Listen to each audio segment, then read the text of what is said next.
Assalamualaikum warahmatullahi wabarakatuh. Perkenalkan kami dari kelompok 4 yang beranggotakan saya sendiri Ayu Dwi Nityas bersama dua rekan saya Maulida Nabila Murtasya dan juga Indah Vegasia.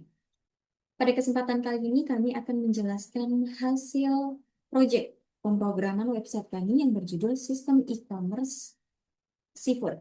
Sistem Manajemen E-commerce Seafood. Nah, pertama saya akan menjelaskan database yang terlebih dahulu.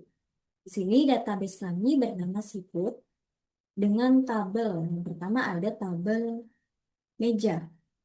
Tabel meja ini digunakan pelanggan saat memesan makanan, saat proses booking makanan.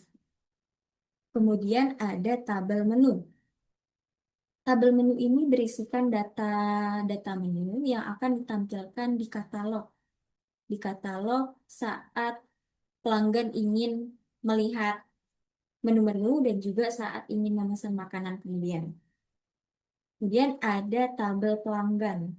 Nah, tabel pelanggan ini datanya diambil pada saat pelanggan berhasil login, kemudian dia memasukkan data berisi nama dan juga nomor handphone.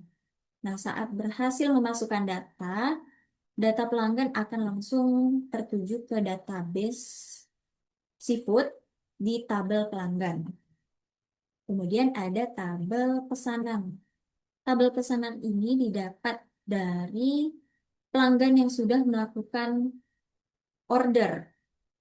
Jadi saat dia memilih makanan apa, terus berapa jumlahnya, metode pembayaran, nomor mejanya berapa, terus dia langsung melakukan oke saat pemesanan. Nah, datanya itu akan masuk ke tabel pesanan. Kemudian ada riwayat pesanan. Riwayat pesanan ini berisi data yang diambil saat admin selesai melakukan eh, pesanan. Pesanan dari pelanggan itu sudah diselesaikan oleh admin. Nah, kemudian nanti datanya akan tersimpan di histori pesanan pelanggan. Kemudian ada tabel user.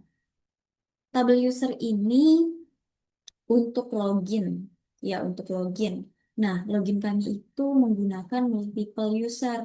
Yang pertama ada admin, yang kedua untuk user.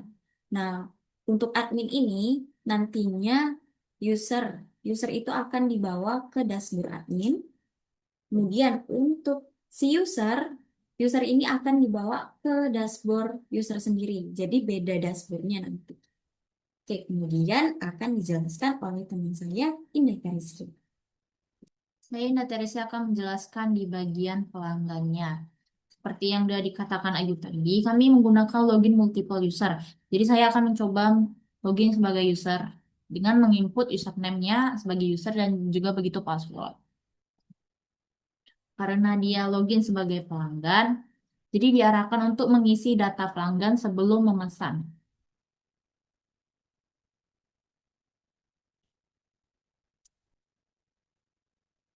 Setelah setelah mendaftar, kita akan diarahin ke dashboard yang berisi tiga halaman utama yaitu home, menu, dan booking. Untuk home di sini hanya berisi banner gambar promosi dari restoran. Kemudian di menu ini pelanggan bisa melihat daftar makanan dan minuman yang tersedia. Data menu ini diambil langsung dari database. Lalu di halaman booking pelanggan bisa memilih menu. Memilih menu baru mengisi jumlah pesanan dan totalnya akan dihitung langsung.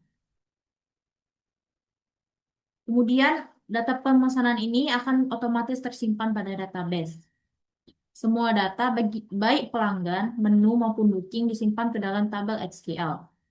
Nantinya data booking bisa dilihat oleh admin melalui halaman yang terpisah.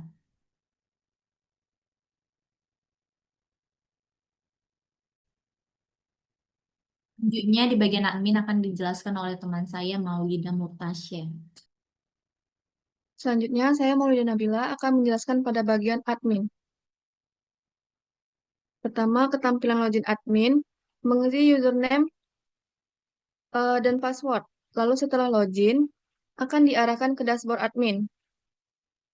Pertama, ada fitur kelola menu. Di sini admin bisa melihat semua daftar makanan dan minuman yang tersedia di website.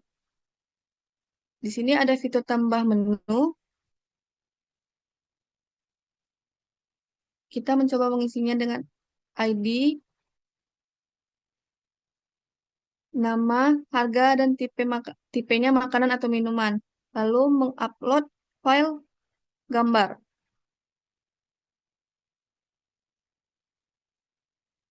Simpan.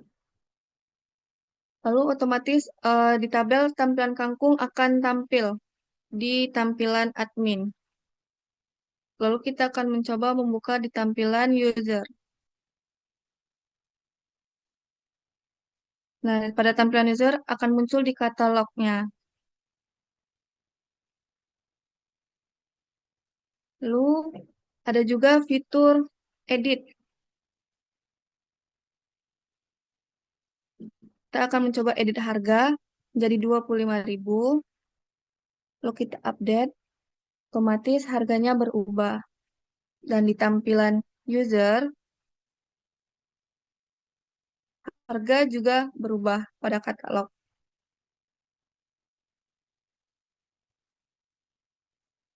Lalu juga ada fitur hapus. Kita klik hapus. Oke. Nah, tabel kangkung tadi terhapus. Dan di tampilan user, dan dia telah terhapus di katalog. Nah, setelah itu, menu tabel pelanggan. Fitur ini digunakan untuk menyimpan dan mengelola semua data pengguna atau konsumen yang sudah melakukan pemesanan di website. Kemudian, ada menu riwayat pesanan. Fitur ini menampilkan seluruh transaksi atau pemesanan yang sudah dilakukan oleh pelanggan. Nah, kita coba selesaikan antrian 25 pada tabel pelanggan. Ketika kita klik selesai, datanya akan pindah ke riwayat pesanan. Oke. Nah, antrian 25 tadi otomatis akan pindah ke tabel riwayat pesanan. Nah, sekian dari kelompok kami. Assalamualaikum warahmatullahi wabarakatuh.